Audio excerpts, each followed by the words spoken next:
YGS. Okay, so students, today's our topic is stoichiometry numericals. हमने stoichiometry में last video में जो मैंने जो अपलोड की थी उसमें स्टोइकियोमेट्री और उसकी टाइप्स जो है वो उसकी कैटेगरीज जो है वो मैंने बता दी थी. अगर वो वीडियो अभी तक आपने नहीं देखी तो उसे जरूर देख लीजिएगा ताकि आपका स्टोइकियोमेट्री का कॉन्सेप्ट जो है वो क्लियर हो सके. ठीक है, तभी आपके लिए न्यूमेरिकल्स करना आसान होंगे. हमारे पास फर्स्ट ईयर के स्टूडेंट बहुत ज्यादा घबराते हैं इस न्यूमेरिकल से, इस टॉपिक से. उसकी वजह ये है ये थोड़े से टिपिकल न्यूमेरिकल्स होते हैं हमारे पास.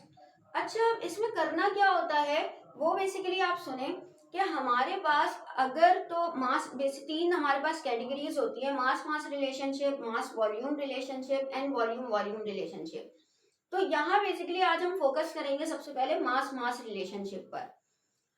अगर आपने ये वीडियो पूरी देख ली तो आई एम श्योर कि आपके फिंगर टिप्स पर होंगे ये न्यूमेरिकल्स. लेकिन हर स्टेप को आपने तवज्जो के साथ देखना है, तवज्जो के साथ सुनना है. देखिए, हमारे पास मास मास रिलेशनशिप क्वेश्चन है क्या, पहले क्वेश्चन को समझते हैं. ये वो क्वेश्चंस होते हैं बेसिकली जिसमें हमारे पास क्वेश्चन भी ग्राम में दिया हुआ होता है यानी मास में दिया हुआ होता है और हमसे उसका आंसर भी मास में ही पूछा हुआ होता है यानी कि ग्राम में. कि आपसे ग्राम में क्वेश्चन किया है और ग्राम में ही आप उसका आंसर दे दें, कोई आपको इंटर कन्वर्जन नहीं करनी होती. तो उसमें फिर हमारे पास क्या होता है, जैसे हमारे पास यहाँ पर एक एग्जाम्पल है, calculate mass of carbon dioxide that can be obtained by complete thermal decomposition of 50 gram of calcium carbonate. अब यहाँ पर देखिए हमारे पास मास दिया हुआ है कैल्शियम कार्बोनेट का 50 ग्राम और हमसे पूछा है कि अगर 50 ग्राम कैल्शियम कार्बोनेट आपको दिया जाए तो आप हमें उससे कितनी कार्बन डाइऑक्साइड बनाकर देंगे. अगेन आई रिपीट कि आपको एक क्वांटिटी चाहे वो रिएक्टेंट की हो या प्रोडक्ट की, यहाँ पे अमूमन आपसे जो क्वेश्चन किए जाते हैं वो रिएक्टेंट की क्वांटिटी पूछी जाती है. ठीक है, रिएक्टेंट की क्वांटिटी दी जाती है और प्रोडक्ट की पूछी जाती है.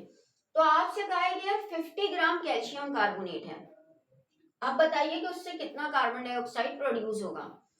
देखिए, हमारे पास इन न्यूमेरिकल्स को सॉल्व करने के लिए सिर्फ 3 स्टेप जरूरी होते हैं.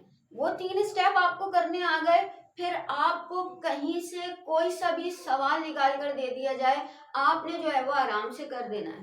ठीक है, अब वो 3 बेसिकली स्टेप्स क्या हैं उस पर बढ़ते हैं. सबसे पहला स्टेप ये है कि आपको किसी भी इक्वेशन को पढ़ना आना चाहिए.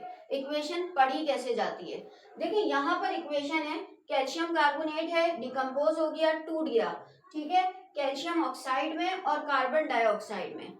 अगर मैं इसको मोलर कंडीशन में, मोल की कंडीशन में पढ़ूंगी तो मैं पढ़ूंगी 1 mole of calcium carbonate after decomposing produce 1 mole of calcium oxide and 1 mole of carbon dioxide.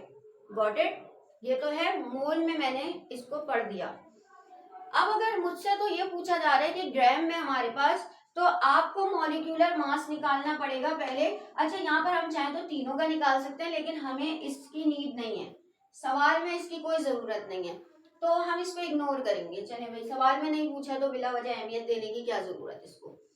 तो बहरहाल कैल्शियम कार्बोनेट, कैल्शियम कार्बोनेट आपको पता है कैल्शियम का एटॉमिक मास 40, कार्बन 12, 40 + 12, ऑक्सीजन हमारे पास 16 होती है, जो कि 3 एटम है ऑक्सीजन के, 16 × 3.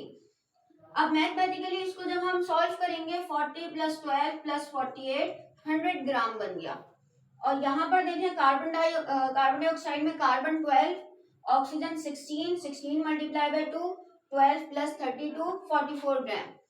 अब अगर मैं इस इक्वेशन को ग्राम में यानी कि बाय मास अगर मैं इस इक्वेशन को पढ़ूं तो मैं कैसे पढ़ूंगी, 100 ग्राम कैल्शियम कार्बोनेट से 44 ग्राम कार्बन डाइऑक्साइड बन रहा है. Now got it my point. अब इसको मैं ये न्यूमेरिकल सिर्फ तीन स्टेप में 3 लाइनों में खत्म होने वाला है. ठीक है, अच्छा जी, देखिए हमने लिखा 100 ग्राम ऑफ कैल्शियम कार्बोनेट. देखिए सवाल में इसकी वैल्यू दी हुई है और पूछा गया है हमसे कार्बन डाइऑक्साइड के बारे में. तो इसीलिए हम जब भी सेंटेंस लिखते हैं तो उसका जिक्र सबसे पहले लेकर आते हैं, यानी उसको सबसे पहले मेंशन करते हैं जिसकी वैल्यू हमें गिवन होती है। यहाँ कैल्शियम कार्बोनेट की गिवन है तो हमने इस इक्वेशन को पढ़ लिया फर्स्ट के तौर पे। पहले मैं इक्वेशन लिख दूं फिर उसके बाद बात कंटिन्यू करती हूँ। 100 gram of calcium carbonate produce 44 gram of carbon dioxide. Now got it this point. मैंने कुछ नहीं किया अभी तक सिर्फ और सिर्फ इस इक्वेशन को ग्राम में रिप्रेजेंट किया है कि ये इक्वेशन हमें क्या बता रही है। ठीक है, अच्छा अब इसके बाद जरा यहाँ पर देखें आप कि अगर फर्स्ट के तौर पे यहाँ लिखा हुआ होता क्वेश्चन, अगर हमारे पास होता कि 50 ग्राम कार्बन डाइऑक्साइड प्रोड्यूस करने के लिए हमें कितना कैल्शियम कार्बोनेट चाहिए होगा, यानी हमें इसके 50 ग्राम दे दिए होते और ये हमसे जो है वो पूछ लिया होता कि ये कितना चाहिए होगा, तो हम क्या करते, अब हम कार्बन डाइऑक्साइड का जिक्र पहले लेकर आते। वो किस तरह, हम अपना सेंटेंस थोड़ा सा चेंज कर देते। हम कहते कि भाई के 44 ग्राम कार्बन डाइऑक्साइड से हमारे पास 44 ग्राम कार्बन डाइऑक्साइड 100 ग्राम कैल्शियम कार्बोनेट से प्रोड्यूस हो रही है, यानी कि 44 gram of carbon dioxide produce by 100 gram of calcium carbonate. मेरा मेन पॉइंट ये है कि जो चीज हमें मालूम हो उसका जिक्र हमें पहले लेकर आना है, उसको पहले मेंशन करना है। 100 gram of calcium carbonate produces हो जाएगा ये फिर, okay, produces 44 gram of carbon dioxide. अब देखिए हमसे पूछा है 50 की, अभी तो मैंने ये इक्वेशन लिखी है, सिर्फ इक्वेशन को बताया। अब अगर उसके लिए मुझे जरूरी है कि मुझे पता चले 1 ग्राम से कितना कार्बन डाइऑक्साइड प्रोड्यूस हो रहा है, तो मेरा दूसरा सेंटेंस, मेरा दूसरा step, 1 gram of calcium carbonate produces, अब ये क्या हो जाएगा 44 डिवाइडेड बाय ये जो भी वैल्यू दी हुई होगी हमें यहाँ पर, वो नीचे इस वैल्यू से डिवाइड हो जाएगी, ओके, 100 से डिवाइड होगी। नाउ 44 डिवाइडेड बाय 100, तो ये हो गया 0.44,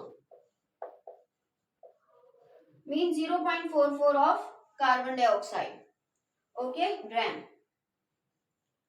अच्छा यहाँ पर भी अगर देखे तो हमारे पास ये होगा। फिर उसके बाद हमसे क्या पूछा है 50। अब हमें 1 की वैल्यू पता चल गई, तो 50 की वैल्यू पता करना बहुत आसान। 50 gram of calcium carbonate produces 0.44 multiply by 50, ये हमारे पास बन रहा है 22। इट्स मीन हमारे पास ये आंसर ये बन रहा है कि हमारे पास 50 gram of carbon dioxide 50 gram of calcium carbonate 22 gram carbon dioxide produce करेगा। ठीक है, 3 स्टेप में या 3 सेंटेंस में हमारा numerical complete.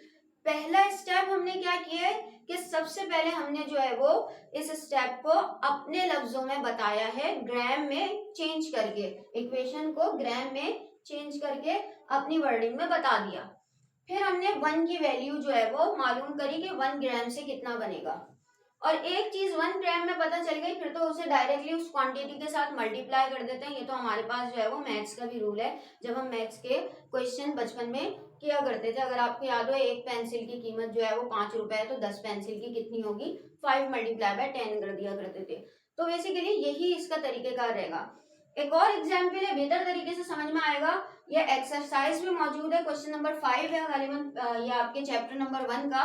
Now look at this, silver sulphide Ag2S एक एंटीबैक्टीरियल है। अब एक एक्सपेरिमेंट में हमारे पास जब ये एंटीबैक्टीरियल रिएक्ट करता है हाइड्रोक्लोरिक एसिड के साथ, तो ये बनाता है silver chloride, okay, silver chloride, और साथ में हाइड्रोजन सल्फाइड। अब ये कह रहे हैं कि हमारे पास जो है वो ये दिया हुआ है सिल्वर सल्फाइड 24.8 ग्राम, और हमसे पूछा है मास किसका, सिल्वर क्लोराइड का, यानी हमारे पास ये और ये रिक्वायर्ड है, इन दो की अभी जरूरत नहीं है इस क्वेश्चन में, मास मास रिलेशनशिप में। हमने क्या किया, सिल्वर का एटॉमिक मास होता है 108 ग्राम, मल्टीप्लाई कराया 2 से क्योंकि इसमें 2 एटम्स हैं, तो ये हो गया 216। जबकि हमारे पास सल्फर का एटॉमिक मास होता है 32। ये दोनों हमारे पास जब प्लस हुए तो हमारे पास बना 248 ग्राम। सिल्वर क्लोराइड के देखिए 2 मोल्स है हमारे पास, 2 को ब्रैकेट के बाहर लिखा, ये हमारे पास एक ही एटम है, ये भी एक ही एटम है। 108 प्लस 35.5 143.5, फिर इसे 2 के साथ मल्टीप्लाई किया तो ये 287 बन गया।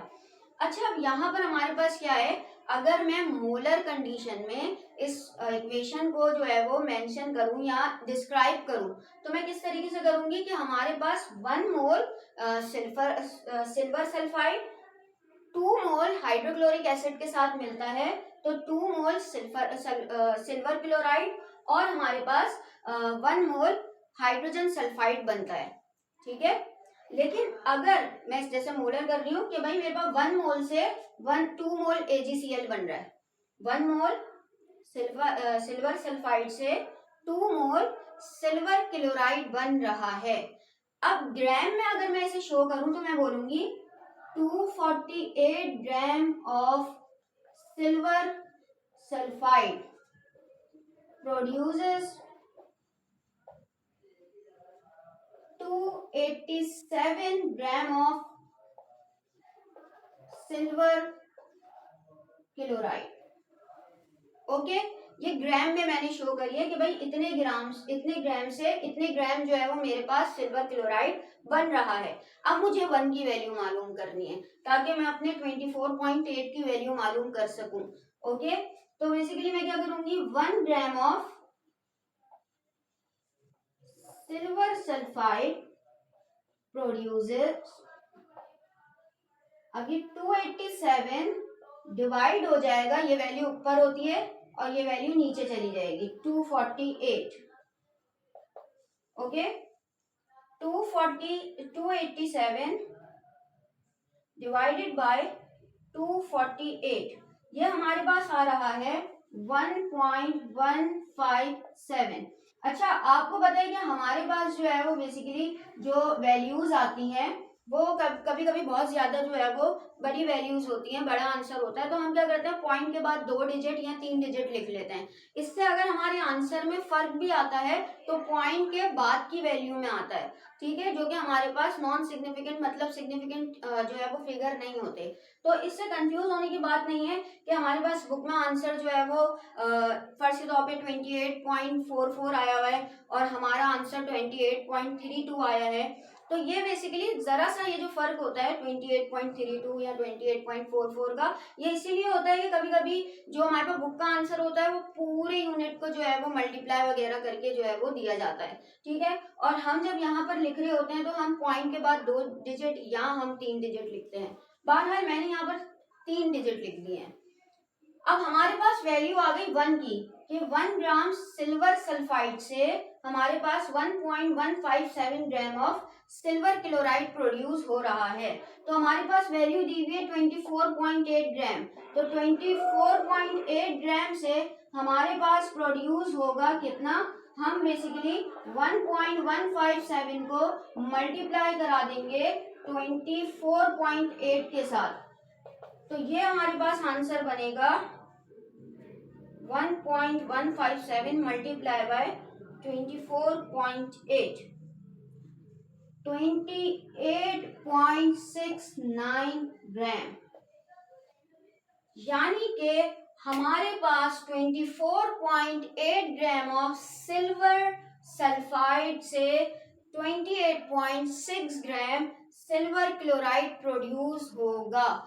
बहुत आसान क्वेश्चंस हैं, इसमें कोई मुश्किल बात नहीं है, सिर्फ 3 सेंटेंसेस किस तरीके से लिखने हैं और उन्हें किस तरीके से प्रोसीड करना है, ये आ जाए तो हमारे पास जो है वो इन्हें सॉल्व करना। अब आपको कोई भी क्वेश्चन दे दिया जाए, कोई भी वैल्यू दे दी जाए, आपके लिए बिल्कुल भी मुश्किल नहीं होगा कि आप जो है वो इसे सॉल्व ना कर सकें। ठीक है, आप बहुत आसानी के साथ इसको सॉल्व कर सकेंगे। सो अगर आपको ये समझ में आया हो और इसके सारे कॉन्सेप्ट क्लियर हुए हों तो इस वीडियो को ज़रूर अपने क्लासमेट्स के साथ शेयर कीजिएगा। और अगर अभी तक आपने हमारा इंस्टाग्राम विजिट नहीं किया तो हमारे इंस्टाग्राम ज़रूर विजिट कीजिएगा, एजुकेशनल गाइडेंस YGS। उसमें सारी डिटेल्स एजुकेशनल वीडियोस की कि कब कौन सी क्लास की वीडियोस जो है वो अपलोड की जाएंगी वो अवेलेबल है। आप वहां जाकर जो है वो उसे गो थ्रू कर सकते हैं। Thank you.